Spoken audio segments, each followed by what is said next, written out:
పిల్లలంతా బాగా చదవాలనుకుంటాం. కానీ విద్యార్థి దశని వీడి ఉద్యోగిగా ఉన్న నా అనుభవం మీతో పంచుకుంటున్నాను. విద్య అనేది ప్రప్రథమంగా ధారణతో కూడుకున్నది. ధారణతో కూడిన విద్య గొప్ప జ్ఞాపక శక్తిని, గొప్ప కాన్ఫిడెన్స్ని విద్యార్థుల్లో పెంచుతుంది.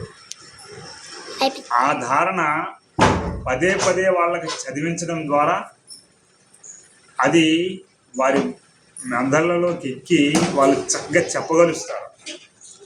కానీ ఈరోజు విద్యా వ్యవస్థ పేపర్లకు పరిమితం అయిపోయింది. అంతే తప్పిస్తే ధారణా సామర్థ్యాన్ని కోల్పోతున్నారు.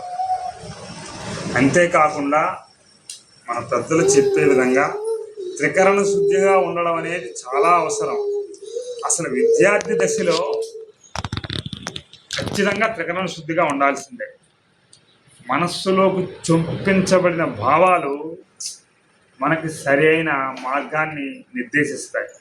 అవి మంచి భావాలు అయితే తప్పకుండా మనం గొప్ప స్థాయిలో ఉంటాం. అవి సంకుచితమైనవి, అనుచితమైనవి, సమాజ హేతుబద్ధమైనవి కానట్టయితే ఇంకో విధంగా ఉంటుంది.